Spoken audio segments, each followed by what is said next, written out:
Nderuar zotërinj deputet, një muaj e gjysmë pas ndërrimit të zyrës kryeministrit, unë përbesoj edhe shumë tjerë si unë, për të mos thënë shumica e njerëzve normal në këtë vend, e kanë të vështirë të thonë se çfarë bën kjo qeveri. Cilat janë prioritetet afatshkurtra, cilat janë objektivet e shpejtë, cila është linja e veprimit të qeverisës dhe ku çon ajo. Është e pamundur sepse nuk ka një logjik të tillë qeverisë, më shumë se sa qeveri ky grupi këtu mbrapa foltores është sjell deri tani si çet. Madje edhe kështu nga pikpamja vizuale i përngjet një tabloje të Spiro Xegës të vitit 1920 me titullin Çeta e Shahinit. Deri më sot kemi shfaqje, broçkulla, zhbërje, por jo thelb dhe asnjë rezultat konkret. Gjëja e parë që bëri Çeta sapo zuri vend, shpërndau anëtarët lart e poshtë nëpër Tiranë për të përcaktuar me marrëzi kufirin e veprimit tyre, gjest instiktiv që e bëjnë të gjithë felinat. Së dyti, pas vendosjes kufive, u bëri të qartë juve deputetëve të Partisë Socialiste se kjo qeveri nuk është as e juaja, as e popullit socialist dhe aq më pak e popullit shqiptar. Kjo është e Edi Ramës dhe Ilir Metës. Shikoni ç'po ndodhin qarqet ku jeni deputet. 69% pushtetit real në Durrës e ka marrë LSI-ja. Në Fier i është dhënë 71%, sepse ndarja e plaçkës pushtetit është pa rëndësi në nivel lokal. Kështu që në këtë pikpamje, Çeta është ndarë qartazi. LSI-ja merr plaçkën e pushtetit në nivel lokal, kurse PS-ja, pra pjesa e Ramës, mban kontrollin mbi territorin e pushtetit dhe plaçkën e pushtetit në nivel qendror. Pas përcaktimit të pozicioneve, Çeta hapi librin e mllefit dhe dinateve dhe filloi larjen e hesapeve. E filloi me policinë e shtetit, brenda një dite u sharkuan të gjithë drejtorët në nivel qendror dhe lokal. Pa asnjë motiv shkelje brutale të ligjit, por kur vjen puna te hesapet, Çeta nuk ka lidhje me ligjin. Sikur se tha njëri prej antarëve të vet në televizion, ne e mendojmë një gjë dhe e bëjmë ashtu si e mendojmë, pavarësisht se ç'thot ligji. Në qoftë se ligji pengon, ligji bëhet i paqen. Një miku im kujtoi një shprehje të Enver Hoxhës në 67-ën, kur mbylli kishat dhe xhamit. Nuk mundet, tha, ligjet tona të na pengojnë të bëjmë atë që kemi në mend të bëjmë. Dhe bëri atë që bëri. Në vend këtyre që u hoqën u emëruan të tjerë, prapë në shkelje të ligjit, po ligji syp prapë në punë se Çeta s'ka lidhje me ligjin, bën atë që mendon. Më pas me policinë e kthyer tani më në një batalion të mbledhjes Drithit, si ato të vitit 45, Çeta mbylli gjithë lokalet e lojrave të fatit. Personalisht besoj se ato lokale duheshin bërë zap, sepse ishin kthyer një problem fiskal dhe moral dhe social. Por, ndërsa u mbyllën lokale me leje dhe lokale pa leje, pa i dhënë një copë letër as kërkujt, Çeta i mblodhi pronarët dhe u tha na prisni ca ditë se po bëjmë verifikime. Me keqja kësaj historie, pra nuk është se u mbyllën lokalet me ligj apo pa ligj, po është pikërisht e koncepti na prisni ca ditë se po bëjmë verifikime. Kjo është në fakt jo pritje për verifikim, por detyrim për pagesa. Është një detyrim ndaj të cilit kush do të përgjigjet do të mbijetoj, kush nuk do të përgjigjet nuk do të mbijetoj. Dhe procesi ka filluar, kështu si them unë.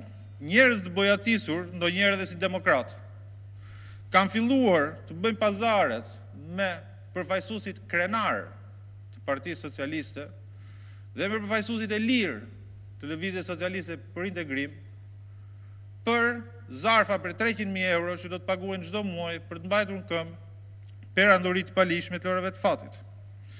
Por që operacioni prisni, sa të verifikojmë, të funksionojë duhet që të zhbëhet dhe struktura e krimit ekonomike, asaj strukture që ka jetuar antar të Çetës apo të afërm të antarëve, dhe që mund të mbajë shënim për këto që ndodhin sot. Kështu që një herë mirë i lajm punët. Pas Bixhozit, Çeta sqaroi hesapet me doganat dhe tatimet. Në krye të tyre të institucioneve vun dy njerëz, unë nuk kam asgjë personalisht me ta, por që nuk kanë lidhje me institucionet ku janë vënë. Ndaj duke qenë se s'kan asnjë lidhje, do t'ju duat që muajt e parë të mësojnë çan tatimet, çan doganat. Dhe mësimi ka kosto që sot ju do ta votoni me aktin normativ, konkretisht $390 milion do të zhduken nga sistemi i mbledhjes të ardhurave vetëm në këto 2 muaj gjysmë që kanë mbetur. Pas doganave dhe tatimeve, Çeta filloi të zgjidhë çështjen e legalizimit, një premtim i madh.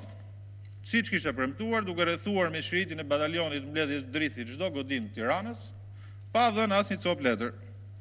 Edhe këtyre ndërtimeve ju është thënë e njëjta gjë, prisni se po bëjmë verifikime.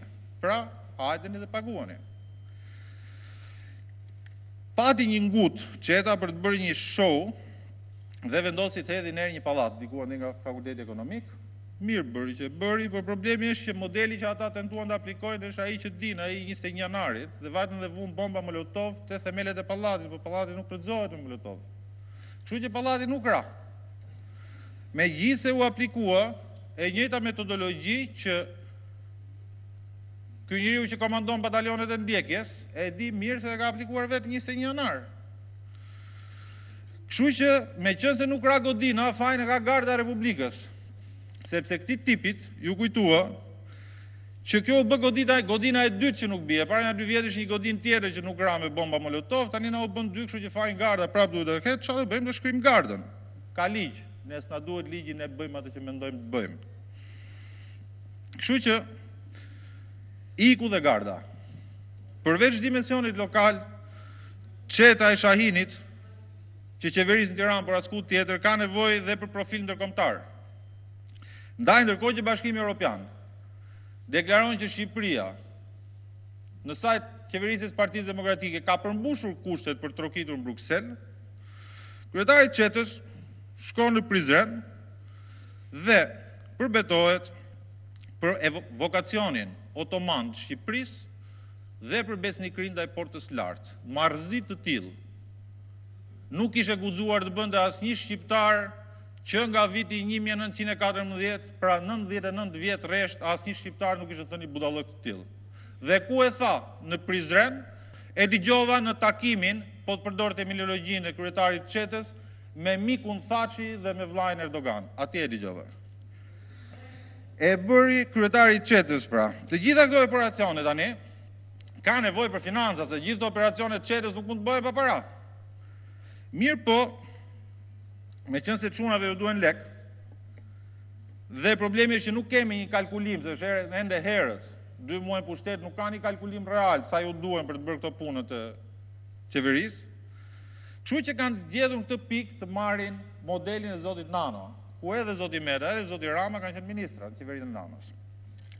Sa i kushtonte puna qeverisë të Nanos, sipas i raportit të Bankës Botërore, i kushtonte $1.2 miliard në vit. Kaq kanë hequr edhe këta $1.2 miliard, pse i binin qafë kot, 1.2 miliard do zhdukin, sa që tha Anastas Angjeli në relacion. Kështu që nuk është një hata e madhe, po kthehemi te një model që këta e kanë pasur. E fundit që kam për të thënë për këtë është që rëndom kryetarët e këtyre Çetave kanë probleme me historinë. E ka dhe ky yni. Pa dashur të hap polemika historike, po them që ka qenë një Çet dikur ende nga jugu i vendit,